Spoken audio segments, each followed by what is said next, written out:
بسم اللہ الرحمن الرحیم۔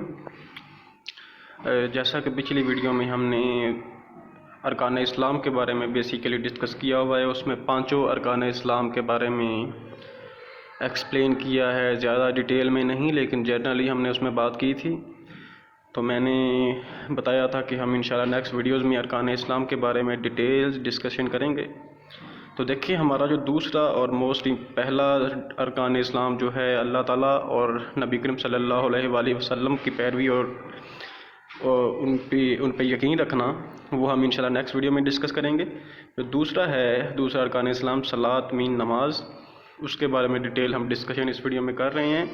مزید اس طرح کی ویڈیوز کے لیے اور اگلے لیکچرز کے لیے چینل کو سبسکرائب کریں اور ویڈیوز کو لائک کریں اور شیئر کریں۔ دیکھیں، صلاۃ بیسیکلی اس نماز اسلام کا دوسرا ستون ہے اور جو اسلام کے عملی ارکان میں شامل ہے، یعنی کہ عمل ہے، یعنی کہ جسے آپ کہتے ہیں ڈیڈ، گڈ ڈیڈز۔ اور قرآن مجید میں سب سے زیادہ نماز کے بارے میں ہی تلقین کی گئی ہے، 750 بار تقریباً، جس سے بھی زیادہ بار اللہ تعالیٰ نے نماز کے بارے میں بیان فرمایا ہے۔ بیسیکلی جو صلاۃ ہے، یہ عربی زبان کا لفظ ہے صلاۃ، اور اسے فارسی میں نماز کہتے ہیں، کیونکہ جو اردو ہے یہ بھی ایک لشکری زبان ہے، مختلف زبانوں کا مجموعہ ہے، تو اردو میں بھی اسے پھر ہم نماز ہی کہتے ہیں۔ اور یہ فارسی زبان کا بیسیکلی لفظ ہے، اور ایران میں اسلام کی آمد سے قبل جسمانی عبادت کے لیے استعمال کیا جاتا تھا، جس کا مطلب ہے دعا، مغفرت، رحم اور درود۔ دیکھیں، آپ کو سکرین پہ یہ ٹیکسٹ نظر آ رہا ہے، اس کو آپ پڑھتے جائیں ساتھ ساتھ، اور میں بھی اس سے ہٹ کے بھی کچھ چیزیں بتا رہا ہوں، آپ اس کو نوٹس کی فارم میں لکھ سکتے ہیں۔ مزید کوئی کنفیوژن یا کسی طرح کا کوئی ایشو ہے تو وہ آپ کمنٹ میں مجھ سے کانٹیکٹ کر سکتے ہیں۔ تو دیکھیں، یہ لفظی میننگ اس کا میں نے آپ کو بتا دیا، مغفرت، رحم، رحمت اور درود وغیرہ ہے۔ چونکہ اس میں یہ ساری باتیں آ جاتی ہیں، اس لیے نماز کی نسبت یہ زیادہ لفظ موضوع ہیں۔ شرعی اصطلاح میں اس سے مراد اللہ تعالیٰ کی طرف بڑھنا، دعا کرنا، قرب حاصل کرنا، اور ان عوامل کا حصول ہی انسان کو اللہ تعالیٰ کے تابع بنا دیتا ہے۔ اس کے اگر مفہوم و معنی کی ہم بات کرتے ہیں، صلاۃ کے لفظی معنی ہے نیک تمنا، دعا، تعریف، ٹھیک ہے۔ دینی اسلام اس سے مراد ہے اسلام کی وہ مخصوص عبادت جو رسول اکرم صلی اللہ علیہ وآلہ وسلم نے مخصوص حیت کے ساتھ خود ادا کی اور اپنی امت کو سکھائی۔ صلاۃ قیام رکوع، سجدہ، تشہد، تسبیح، ثنا، قرأت اور دعا وغیرہ پر مشتمل ہوتی ہے۔ اردو اور فارسی میں اس مخصوص عبادت کو نماز کہتے ہیں۔ تو یہ تو ہوگا جنرل اس کا مفہوم اور ڈیفینیشن۔ تو دوسری جو چیز ہے، اکثر آپ دیکھیں قرآن مجید میں جہاں بھی اللہ تعالیٰ نے ارشاد فرمایا ہے وہ ہے نماز قائم کرنے کا، اقامت الصلاۃ، قد قامت الصلاۃ جو ہم نے ورڈ یوز کرتے ہیں کہ نماز قائم کرو۔ قرآن مجید میں اقامت الصلاۃ کا حکم آیا، مذکورہ بالحدیث شریف میں بھی اقامت الصلاۃ کو ارکان اسلام میں سے ایک رکن بنایا ہے۔ اقامت الصلاۃ سے مراد ہے کہ نماز قائم کرنے سے کیا مراد ہے کہ نماز کو وقت کی پابندی کے ساتھ، باجماعت اور تمام شرائط و آداب کے ساتھ ادا کرنا۔ نیکسٹ ہے کہ نماز کی اہمیت کیا ہے، اہمیت صلاۃ۔ تو دیکھیں، اس میں اس سے بہت سے پوائنٹس ہیں۔ جنرلی اگر دیکھیں، 5 وقت کی نماز ہر عاقل اور بالغ مسلمان پر فرض ہے۔ نماز پہلی تمام امتوں پر بھی فرض تھی۔ قرآن پاک میں اور احادیث مبارکہ میں اقامت الصلاۃ کی سخت تائید کی گئی ہے۔ میں نے جیسے پہلے بتایا، نبی کریم صلی اللہ علیہ وآلہ وسلم نے بھی بہت سی احادیث نماز کے بارے میں ارشاد فرمائی ہیں، اور اللہ تعالیٰ نے بھی قرآن مجید میں جو سب سے زیادہ جس عمل کے بارے میں فورس کیا ہے وہ نماز ہی ہے۔ تو اہمیت نماز کے حوالے سے چند پوائنٹس دیکھیں۔ سب سے پہلے ہے ازروع قرآن۔ قرآن مجید میں اللہ تعالیٰ نے جو ارشادات فرمائے ہیں ان کی روح سے اگر ہم دیکھیں تو اللہ تعالیٰ نے واضح طور پہ فرمایا سورہ بقرہ میں، اقیموا الصلاۃ، نماز قائم کرو۔ اور ایک اور جگہ پہ اللہ تعالیٰ نے فرمایا ہے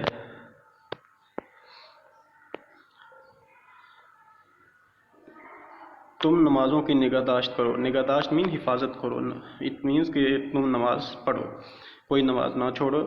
اہل جنت اور دوزخ والوں سے پوچھیں گے، اہل جنت دوزخ والوں سے پوچھیں گے. دیکھیں حساب کتاب کے بعد جب اللہ تعالیٰ اچھے اعمال والوں کو جنت میں اور برے اعمال والوں کو دوزخ میں بھیج دے گا، تو اس کے بعد جو دوزخ والے ہیں، اہل جنت دوزخ والوں سے، جو جنت والے ہیں وہ دوزخ والوں سے پوچھیں گے کہ تمہیں کیا چیز تھی، کس چیز، وہ کیا چیز ہے جس کی وجہ سے تم دوزخ میں آ گئے ہو، وہ کون سی چیز ہے جو تمہیں دوزخ میں لے آئی ہے. تو وہ بتائیں گے ہم نماز پڑھنے والوں میں سے نہ تھے. مینس کہ جو نماز نہیں پڑھتے وہ دوزخ ہے ان کا ڈیسٹینیشن. یہ واضح طور پہ اللہ تعالیٰ نے قرآن مجید کے سورہ مدثر آیت نمبر 43 اور 74 میں اللہ تعالیٰ نے یہ فرما دیا ہے. نماز سے غفلت برتنے والے نمازیوں کے لیے عذاب کی وعید آئی ہے سورہ ماعون میں. غفلت ایک تو ہوتا ہے نماز پڑھنا نہیں، غفلت ایک اور بھی چیز ہے کہ لیٹ پڑھنا، یہ بھی غفلت میں آتا ہے. نماز کا ٹائم ہے، اسی ٹائم میں پڑھیں اور اول وقت میں پڑھیں. یہ نہیں ہے کہ جی ٹائم گزر جائے بعد میں قضا پڑھیں یا لیٹ پڑھیں، جماعت کے بعد پڑھیں. بہترین نماز وہ ہے کہ جو اس کے بہتر اول وقت میں پڑھی جائے. یہ قرآن مجید کی کچھ آیات تھیں، مزید آیات بھی کچھ آپ جو بھی آپ کو آتی ہیں وہ آپ اس کی ڈیٹیل میں مینشن کر سکتے ہیں. دوسرے نمبر پہ ہے ازروع حدیث. حدیث مبارکہ کی روشنی میں نبی کریم صلی اللہ علیہ وسلم کے بہت سے ارشادات ہیں نماز کے بارے میں. جس طرح آدمی اور کفر شرک کے درمیان ترک صلاۃ ہے. مین کہ آپ کے پاس ایک جو مسلمان ہے اور کافر ہے اس کے درمیان جو فرق ہے، مسلمان اور کفر و شرک کے درمیان ترک صلاۃ ہے.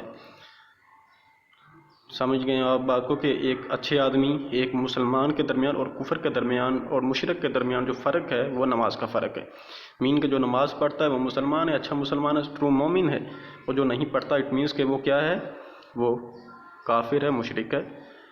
اس کے بعد نماز دین کا ستون ہے. جس نے اس کو ترک کیا اس نے دین کو گرا دیا. نماز is a pillar of Islam, basic pillar ہے. نماز دین کا بیسک ستون ہے. جس نے اس کو گرا دیا اس نے مینس باقی ستونوں کو بھی گرا دیا. جس طرح ایک اور نبی کریم صلی اللہ علیہ وسلم کی بہت امپورٹنٹ حدیث ہے کہ جو سب سے پہلے قیامت کے دن نماز کے بارے میں پوچھا جائے گا، اور جس کی نماز قبول ہو جائے گی اس کے باقی اعمال بھی قبول ہوں گے، اور جس کی نماز رد ہو گئی اس کے باقی اعمال بھی رد کر دیے جائیں گے. اتنی اہمیت ہے نماز کی اللہ تعالیٰ نے اور نبی کریم صلی اللہ علیہ وسلم نے اپنی حدیثوں میں بیان کی. نیکسٹ تھرڈ حدیث ہے جس دین میں نماز نہیں اس میں کوئی بلائی نہیں. یعنی کہ دین میں نماز ہے اور باقی انبیاء نے کہ جو امتیں تھیں وہ بھی نمازیں پڑھتی تھیں، ان کی تعداد ڈیفرنٹ تھی، طریقے ڈیفرنٹ تھے، لیکن نمازیں پڑھتے تھے. اس حدیث میں بھی یہ کہ جس دین میں نماز نہیں اس میں کوئی بلائی نہیں ہو سکتی. جس نے جان بوجھ کر نماز چھوڑی اس نے کفر کیا. من ترک الصلاۃ متعمدا فقد کفر. جس نے جان بوجھ کر نماز چھوڑی اس نے کفر کیا. قیامت کے روز سب سے پہلے نماز کے بارے میں بعض پرس ہوگی، یعنی کہ سب سے پہلے نماز کے بارے میں قیامت کے دن پوچھا جائے گا. یہ تھی حدیث کی روشنی میں نماز کی اہمیت. آگے ہے نماز با جماعت کی فضیلت، یعنی کہ جماعت کے ساتھ اور اکیلے انفرادی طور پہ نماز پڑھنے میں کیا فرق ہے، جماعت کے ساتھ نماز ہم کیوں پڑھتے ہیں، اس کی کیا اہمیت، اور دوسری انفرادی نماز سے یہ کیوں فوقیت حاصل رکھتی ہے. قرآن مجید میں اللہ تعالیٰ نے سورہ النساء کی آیت نمبر 142 میں فرمایا اور اس کے ترک کو کفر کی نشانی بتایا گیا ہے، یعنی کہ نماز ترک تو کرنی نہیں ہے. نیکسٹ ہے ایک اور سورہ روم کی آیت نمبر 142 میں اللہ تعالیٰ ارشاد فرمایا اور نماز قائم کرو اور مشرکوں میں سے نہ ہو جاؤ. نماز قائم کرنی ہے اور اس کو مشرکوں میں سے، یعنی کہ جو نماز نہیں قائم کرتا وہ مشرکوں میں سے ہے. یہ تو واضح بات یہاں پہ بتا دی گئی. اس کے بعد ہے نماز کے دوام اور اس کی حفاظت پر جس طرح بے شمار آیات اور احادیث مبارکہ احکام آئے ہیں، اس طرح فرض نماز کو باجماعت ادا کرنے کا حکم بھی دیا گیا ہے. کہ یہ تو ایک تو پڑھنی ہے، دوسرا یہ کہ واضح طور پہ اللہ تعالیٰ نے بہت جگہوں پہ ارشاد فرمایا ہے کہ آپ اس کو تو دیکھیں. نماز باجماعت کے بارے میں اللہ تعالیٰ نے جو واضح طور پہ ارشاد فرمایا ہے الراکع مع الراکعین، یعنی کہ رکوع کرنے والوں کے ساتھ رکوع کرو. نماز پڑھنے والوں کے ساتھ مطلب کہ نماز پڑھو. تو نبی کریم صلی اللہ علیہ وسلم کی بھی اس بارے میں ایک بہت امپورٹنٹ اور سخت حدیث ہے کہ نبی کریم صلی اللہ علیہ وسلم نے فرمایا قسم ہے اس ذات کی جس کے قبضہ قدرت میں میری جان ہے، تحقیق میں ارادہ کرتا ہوں کہ لکڑیاں جلانے کا حکم دوں، پھر نماز کے لیے اذان دینے کا حکم دوں، پھر کسی آدمی کو کہوں کہ وہ امامت کروائے، پھر میں ان لوگوں کے پاس جاؤں جو نماز کے وقت گھر میں ہوتے ہیں، مسجد میں نہیں آتے، اور ان کے گھروں کو ان کے اوپر جلا دوں۔ مین کا جو لکڑیاں پہلے نبی کریم صلی اللہ علیہ وسلم فرما رہے ہیں کہ اذان کے وقت جو لوگ گھروں میں رہتے ہیں اور مسجد میں آ کر نماز باجماعت نہیں پڑھتے، وہ کہہ رہے ہیں، نبی کریم فرماتے ہیں کہ میرا دل کرتا ہے کہ لکڑیاں جلا کے اور ان کے گھروں کے اوپر رکھ دوں، مین کہ ان کے گھروں کو جلا دیا جائے کہ وہ نماز کے وقت مسجد میں کیوں نہیں آتے۔ کس قدر سخت نبی کریم صلی اللہ علیہ وسلم نے یہ حدیث فرمائی ہے ان لوگوں کے بارے میں جو باجماعت نماز ادا نہیں کرتے۔ اور ایک تو یہ نبی پاک صلی اللہ علیہ وسلم نے فرما دیا کہ جو باجماعت نماز نہیں ادا کرتے ان کے لیے کتنا گناہ ہے، اور دوسری طرف نبی کریم صلی اللہ علیہ وسلم نے ان کی فضیلت بھی بیان فرمائی ہے جو لوگ مسجد میں آ کے نماز ادا کرتے ہیں۔ فرمایا جماعت کے ساتھ نماز ادا کرنا اکیلے پڑھنے سے 27 درجے زیادہ فضیلت رکھتی ہے۔ مین کہ جو بندہ باجماعت نماز ادا کرتا ہے وہ 27 درجے بہتر ہے اس کی نماز ان لوگوں سے جو کہ گھر میں فرادہ نماز ادا کر رہے ہیں، 27 گنا اس کو زیادہ ثواب ملے گا۔ ایک اور دوسری حدیث میں حضرت ابو ہریرہ رضی اللہ تعالیٰ عنہ فرماتے ہیں کہ نبی کریم صلی اللہ علیہ وسلم نے فرمایا جماعت کے ساتھ نماز ادا کرنا تنہا پڑھنے سے 25 درجے زیادہ فضیلت رکھتی ہے۔ مسلمان جب اچھی طرح وضو کرتا ہے اور مسجد میں باجماعت نماز ادا کرنے کا ارادہ سے باہر نکلتا ہے تو اس کے ہر قدم میں اس کو ایک نیکی ملتی ہے اور ایک گناہ معاف ہوتا ہے۔ پھر جب وہ نماز ادا کرتا ہے تو فرشتے اس کے لیے رحمت اور بخشش کی دعا مانگتے ہیں، اور جب تک وہ نماز کے انتظار میں بیٹھا ہے گویا وہ نماز ہی کی حالت میں ہو۔ تو یہ دیکھیں ان احادیث کے پڑھنے سے ہمیں یہ بات واضح ہو گئی کہ نماز باجماعت کی نبی کریم صلی اللہ علیہ وسلم نے بہت زیادہ اہمیت اور امپورٹنس بیان فرمائی ہے۔ اب دیکھیں نماز باجماعت ادا کرنے کا مین مقصد کیا ہے؟ مقصد یہ ہے کہ جب لوگ مسجد میں سارے آئیں گے تو ایک دوسرے کے حال و احوال پوچھیں گے، اگر کسی مسلمان کو کوئی مسئلہ مسائل ہے، کوئی پرابلم ہے تو وہ ایک دوسرے میں ڈسکس کریں گے اور وہ حل کیے جائیں گے۔ خانہ خدا کی برکت سے شیطان کے شیطانیت سے ممکن حد تک بچ سکیں گے۔ اس لیے رسول اکرم صلی اللہ علیہ وسلم فرماتے ہیں جس جگہ 3 آدمی ہو اور جماعت سے نماز ادا نہ کریں تو ان پر شیطان کا غلبہ ہو، یعنی کہ ان کا شیطان کا غلبہ ہو جاتا ہے، پس تم نماز کو جماعت کے ساتھ لازم پڑھو۔ ایک اور حدیث مبارکہ میں باجماعت نماز کی فضیلت اس طرح بیان کی گئی ہے جو شخص صبح و شام کو مسجد میں نماز کے لیے جاتا ہے اللہ تعالیٰ اس کے لیے جنت میں ضیافت تیار کریں گے جتنی مرتبہ بھی وہ صبح یا شام کو جائے گا۔ دوسری جگہ نبی کریم صلی اللہ علیہ وسلم ارشاد فرماتے ہیں جس نے 2 ٹھنڈی نمازیں جانی، فجر اور عصر کو ٹھنڈی نمازیں کہتے ہیں، پابندی سے باجماعت ادا کر لیں وہ جنت میں داخل ہو گیا۔ اسی طرح حضرت عبداللہ بن مسعود رضی اللہ تعالیٰ عنہ فرماتے ہیں اگر تم تنہائی میں تنہا اپنی نمازوں کو گھروں میں پڑھو گے تو تم اپنے نبی صلی اللہ علیہ وسلم کے جاری کیے ہوئے طریقہ کو چھوڑ دو گے۔ اگر تم اپنے نبی صلی اللہ علیہ وسلم کے طریقہ کو چھوڑ دو گے تو تم گمراہ ہو جاؤ گے، اور معذوری کے سوا جماعت چھوڑنے والا منافق ہے۔ اس طرح جماعت کے ساتھ نماز ادا کرنا صغیرہ گناہوں کو بھی معاف کرتا ہے، صغیرہ گناہوں کو بھی مٹا دیتا ہے۔ فار ایگزامپل ایک شخص نے کسی اجنبی عورت کا بوسہ لیا، وہ پھر گھبرایا ہوا رسول اکرم صلی اللہ علیہ وسلم کی خدمت میں حاضر ہوا اور عرض کیا مجھے حد لگائیں، یعنی کہ مجھے سزا دیں۔ آپ صلی اللہ علیہ وسلم نے وہ سارا اس کا حال احوال پوچھا اور پھر اسے کہا کہ ابھی نماز عصر کا وقت ہو رہا ہے اور تم نماز پڑھو۔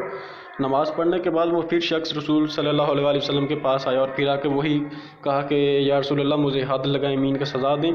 تو نبی صلی اللہ علیہ وسلم نے فرمایا کہ تم نے واجب نماز ادا کی ہے تو اللہ تعالیٰ نے تمہارا گناہ معاف کر دیا ہے۔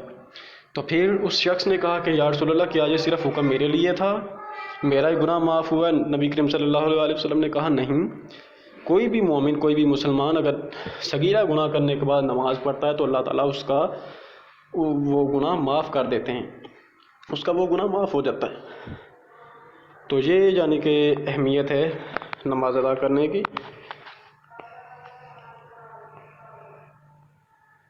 ایک اور حدیث مبارکہ میں حضرت ابو ہریرہ رضی اللہ تعالیٰ عنہ فرماتے ہیں کہ آپ صلی اللہ علیہ وآلہ وسلم نے فرمایا، پانچوں نمازیں ایک نماز سے دوسری نماز تک اور جمعہ سے لے کے جمعہ تک اور رمضان سے لے کے رمضان تک درمیان میں کی ہوئی خطاؤں کا کفارہ ہیں، جب کہ کبیرہ گناہوں سے دور رہا جائے۔ کبیرہ گناہ کا گناہ بہت زیادہ سزا ہے، ان سے اگر بچے انسان تو جو چھوٹے موٹے گناہ ہیں اللہ تعالیٰ ان کو نمازوں کے صدقے میں ہی معافی دے دے گا۔ تو یہاں سے یہ واضح ہو گیا کہ نماز کی کیا اہمیت ہے۔ تو اور نماز کو ترک کرنے کے بارے میں اللہ تعالیٰ نے نماز کی اہمیت کے بارے میں ایک اور ارشاد سورہ بقرہ کی آیت نمبر 45-46 ملاحظہ فرمائیں، اور تم ہر کام میں صبر اور نماز کے ساتھ مدد حاصل کرو، بلا شبہ نماز پڑھنا بہت زیادہ گراں ہے، سوائے ان لوگوں کے جن کو یقین ہے کہ مرنے کے بعد ان کو اپنے رب کے سامنے کھڑا ہونا ہے اور اسی کی طرف لوٹ جانا ہے۔ یعنی کہ نماز پڑھنا باقی لوگوں کے لیے بہت مشکل ہے، ان لوگوں کے لیے بہت آسان کام ہے جو کہ یہ سوچتی ہیں کہ ایک دن مجھے مرنا ہے اور اپنے خدا کے سامنے جس نے مجھے بنایا ہے اس کے سامنے میں نے کھڑا ہونا ہے اور اس چیز کا جواب دینا ہے۔ شاعر کی زبان میں روز محشر کے جاں غداز بود، اولین پرستش نماز بود، یہ فارسی کا شعر ہے کہ اس میں سب سے پہلے روز محشر نماز کے بارے میں سوال کیا جائے گا۔ حضرت عمر رضی اللہ تعالیٰ عنہ نے اپنے زمانہ خلافت میں تمام صوبوں کے والیوں گورنروں کے پاس یہ فرمان بھیجا، بلا شبہ نماز دین کے کاموں میں سب سے اہم نماز ہے، بلا شبہ تمہارے دین کے کاموں میں سب سے اہم نماز ہے۔ جس شخص نے نماز کی پابندی کر لی وہ اپنے کاموں کی آسانی سے پابندی کر سکے گا، جس شخص نے نماز کو ضائع کر دیا وہ دوسرے کاموں کو بھی آسانی کے ساتھ ضائع کر دے گا۔ تو جو اوپر بیان کی گئی ہیں آیات فرامی، ان سے یہ واضح ہو جاتا ہے کہ نماز کی کیا اہمیت ہے، نماز کو چھوڑنے کے کیا نقصانات ہیں، کیا سزا ملے گی۔ لہٰذا ہمیں وقت کے ساتھ نماز پڑھنی چاہیے اور اس کی نہ صرف نماز پڑھنی چاہیے بلکہ نماز کو قائم کرنا چاہیے۔ تو ابھی دیکھیں ذرا کہ مقاصد نماز کیا ہے، نماز پڑھنے کے مقصد کیا کیا ہیں۔ سب سے پہلا جو مقصد ہے، مقصد حیات کی یاد دہانی، یعنی کہ اللہ تعالیٰ آپ دیکھیں کہ ہمارے زندگی کا مقصد کیا ہے تو اس کی ہمیں یاد دہانی ہو جاتی ہے۔ انسان کو پوری زندگی کو عبادت میں تبدیل کرنے کے لیے سب سے پہلے جس چیز کی ضرورت ہے وہ یہ ہے کہ اس کے ذہن میں شعور ہر وقت تازہ رہے کہ وہ خدا کا بندہ ہے۔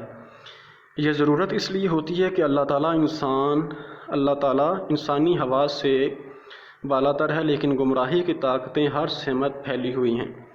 لہٰذا ضرورت اس بات کی ہے کہ انسان کو بار بار اس بات کی یاد دہانی کی جاتی رہے کہ اسے اپنی زندگی میں ایک مخصوص انداز سے گزارنی ہے۔ یہ نماز کا سب سے بڑا فائدہ ہے۔ جیسے ہی آپ صبح کو اٹھیں وہ آپ کو یہ بات یاد دلاتی ہے، دن کے تمام کام کاج کے ہنگاموں کے دوبار کھینچ کر لاتی ہے، اسی چیز کو یاد دلاتی ہے۔ شام اور رات کو جب تفریح یا آرام کا وقت ہوتا ہے تو نماز آپ کو آگاہ کرتی ہے کہ تم خدا کے بندے ہو، شیطانی نفس کے بندے نہیں۔ نماز کی اس خصوصیت کی بنا پر قرآن میں اسے ذکر کے لفظ سے تعبیر کیا گیا ہے جس کا معنی ہے یاد دہانی، یعنی کہ نماز ایک آپ کو آپ کے مقصد کی طرف بلاتی ہے۔ دوسرا ہے فرض شناسی۔ تو کیونکہ انسان پہ یہ اللہ تعالیٰ نے یہ عمل فرض کیا ہے کہ اللہ تعالیٰ نے واضح فرمایا کہ میں نے انسان کو اپنی عبادت کے لیے پیدا کیا ہے، تو جس طرح ایک فوجی ہے تو اس کی ڈیوٹی کیا ہے کہ اس کا کام ہے کہ وہ اپنی جس چیز کی سیلری لیتا ہے تو اس کی وہ سپاہی ہے جو وہ کام اپنا پورا کرے، ایک آفیسر ہے تو اس کی جس چیز کی وہ سیلری لے رہا ہے وہ کام کرے۔ تو اسی طرح ہماری اللہ تعالیٰ نے جو جس مقصد کے لیے پیدا کیا ہے وہ عبادت اللہ تعالیٰ نے ہم میں یہ فرض کی ہے ہم پہ نماز، تو اس لیے یہ ایک ہمارا فرض شناسی کی ہمیں یاد دلاتی ہے۔ اسی لیے نبی کریم صلی اللہ علیہ وسلم نے حدیث فرمائی کہ بندے اور کفر کے درمیان ترک صلاۃ واسطہ ہے، یعنی کہ ایک اچھے بندے آدمی اور کافر اور مشرک کے درمیان جو فرق ہے، ایک مسلمان اور دوسرا کافر، ان کے درمیان جو فرق ہے وہ نماز ہے۔ یعنی ترک صلاۃ وہ پل ہے جسے پار کر کے آدمی ایمان سے کفر کی طرف جاتا ہے۔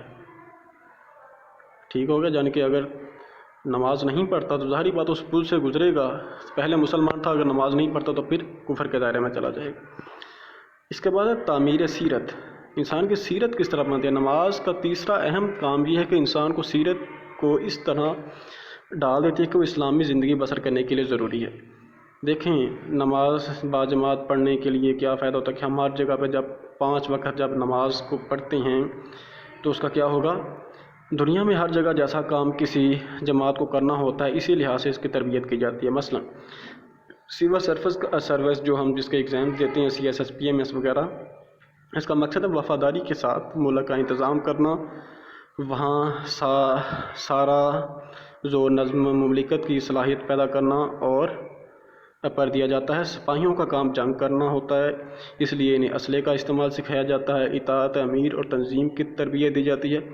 اسلام کا مقصد ایک ایسی جماعت کی تیاری ہے جس کا مقصد اولین نیکی قائم کرنا اور بدی کو مٹانا ہے۔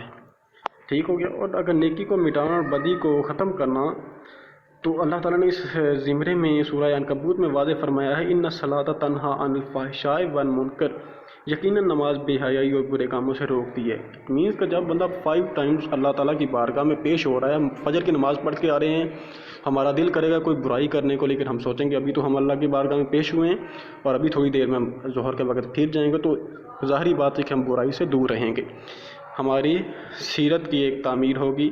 اسی طرح باقی نمازوں کے درمیان بھی ہم برائی سے بچیں گے تو ہمارے افعال بہتر ہوں گے۔ نیکسٹ ہے ضبط نفس، نفس کو ہم کنٹرول کریں گے۔ تو اس بارے میں پہلے ایک آیت 59 سورہ مریم کی آپ ذرا ملاحظہ فرمائیں کہ اللہ تعالیٰ فرما رہا ہے، پھر ان کے بعد ایسے خلف لوگ آئیں گے جنہوں نے نماز کو ضائع کر دیا اور خواہشات نفس کی پیروی اختیار کر لی، لہٰذا عنقریب وہ گمراہی میں مبتلا ہوں گے۔ اس میں دیکھیں آیت میں اللہ تعالیٰ واضح فرما رہا ہے کہ جو لوگ نماز کو ضائع کرتے ہیں اور اپنی خواہشات کی پیروی کرتے ہیں وہ گمراہی میں چلے جاتے ہیں خود بخود۔ اور ایسے لوگوں کے اللہ تعالیٰ نے کیا لفظ یوز کیا ہے، ناخلف لوگ، یعنی کہ جو اپنا ہی نہیں سوچتے وہ ایسے لوگ گمراہی میں چلے جائیں گے۔ تو اس کا یہ فائدہ ہے ضبط نفس، انسان اپنے نفس پہ کنٹرول کرتا ہے۔ دیکھیں بہت سے گناہ ہم شیطان پہ ڈال دیتے ہیں، لیکن یہ انسان کے اندر کا ایک نفس ہوتا ہے جس کی وجہ سے انسان صبح کو فار ایگزامپل ہم اٹھنا چاہ رہے ہوتے ہیں لیکن ہمارا نفس کہتا ہے نہیں بھی اٹھ کے کیا کرنا ہے، سوئے رہو خاموشی سے، تو ہم نماز ہماری قضا ہو جاتی ہے۔ تو جب ریگولرلی ہم نماز ادا کرتے ہیں تو ہمارا نفس ایک مطمئن ہو جاتا ہے اور ہم نفس کی پیروی چھوڑ دیتے ہیں۔ یہاں تک جو ہم نے ڈسکس کیا ہے وہ یہ کہ اللہ تعالیٰ نے انسان کو اس دنیا میں پیدا تو کیا ہے لیکن وہ اتنا آزاد نہیں ہے۔ اللہ تعالیٰ نے اس کے پاس 2 راستے رکھے ہیں، ایک تو اچھائی کا یا برائی کا، وہ اللہ تعالیٰ کے راستے کو اختیار کرتا ہے یا شیطان کے راستے کو اختیار کرتا ہے، یہ اس کے پاس ہے۔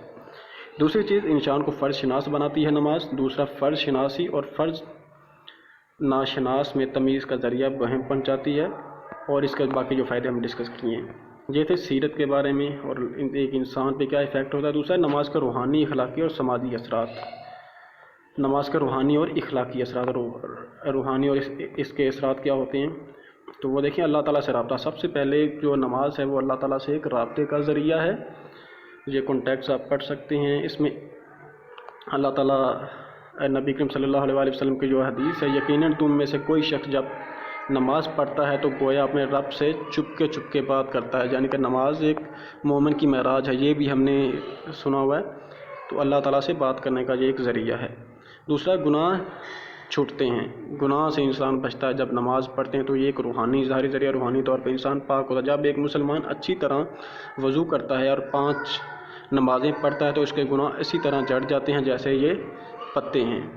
یہ نبی کریم صلی اللہ علیہ وسلم کی حدیث ہے۔ برائیوں سے اجتناب، ان الصلاۃ تنہی عن الفحشاء والمنکر، انسان برائی اور بے حیائی کے کاموں سے رکتا ہے، بے حیائی اور برے کاموں سے پرہیز، وقت کی پابندی بھی کرتا ہے، جس طرح ظاہری بات ہم نے ٹائم کا پابند ہو کر کے جب ہم فجر کی نماز صبح پڑھنی ہے، پھر ظہر کا وقت آئے گا، عصر کا آئے گا، تو ہم باقی ٹائم جو کام ہے ہمارے وہ بھی اپنے وقت پہ ایزیلی کر پائیں گے۔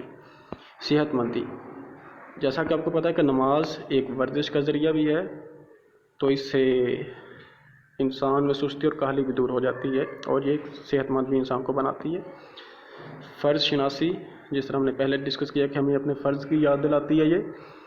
سرخروئی کا حصول. سرخروئی مین کہ انسان آخرت کے دن بھی یعنی کہ شرمندہ نہیں ہوگا. جو بندہ نماز پڑھتا ہے آخرت کے دن بھی بڑا فخر محسوس کرے گا کہ میں دنیا میں نماز پڑھتا رہا ہوں. نماز کے سماجی اثرات. سماج پہ کیا اثرات ہوتے ہیں نماز کے؟ باہمی دکھ درد خوشیوں میں شریک. نماز دیکھیں جب ہم باجماعت نماز ادا کریں گے تو ایک دوسرے کو مسئلے مسائل ہم ڈسکس کریں گے تو ایک دوسرے کی خوش غمیاں جو واقفیت ہے ہماری بڑھے گی تو ایک دوسرے کے ساتھ کانٹیکٹ ہمارا بڑھے گا. باہمی مساوات کا عمل. جب دیکھیں ہم باجماعت نماز ادا کرتے ہیں تو تمام مسلمان چاہے امیر ہے چاہے غریب ہے چاہے جو بھی ہے وہ سارے ایک کندھے کے ساتھ کندھا ملا کے ایک جماعت میں کھڑے ہیں تو یہ ہمیں مساوات کا درس دیتی ہے. اطاعت امیر کا تصور. مین امیر کا تصور ہم ایک امام کو فالو کر رہے ہوتے ہیں تو ہمیں یہ اس چیز کا درس دیتی ہیں کہ ہم کسی اپنے امیر لیڈر کو بھی فالو کرنا ہے، اس کی اطاعت کرنی ہے. قوم ایک پلیٹ فارم پر. تمام مسلمانوں کو قوم کو ایک پلیٹ فارم مہیا کرتی ہے. جس طرح دیکھیں ہم اگر نماز ادا کرتے ہیں تو ایک مسجد میں ایک امام کی بات مانتے ہیں. پورے مسلمان حج بیت اللہ کرنے جاتے ہیں تو ہم وہاں پہ بھی باجماعت نماز اور تمام مسلمان آپس میں جب ملتے ہیں تو مین کہ ہم ایک امام کی بات مان رہے ہیں اور ایک ہی پلیٹ فارم پہ ہیں. یہ نماز کا ٹاپک ہے. مزید کبھی کسی کو اس میں کوئی مسئلہ مسائل یا کوئی کویشچن ہو کسی کا تو آپ کومنٹ کر سکتے ہیں اور اسی ریلیونٹ بات کے میں پھر انشاءاللہ آپ کو جواب بھی دوں گا. اور مزید ویڈیوز کے لیے ویڈیو کو لائک کریں، چینل کو سبسکرائب کریں اور ہمارے ساتھ رہیں. Thank you very much.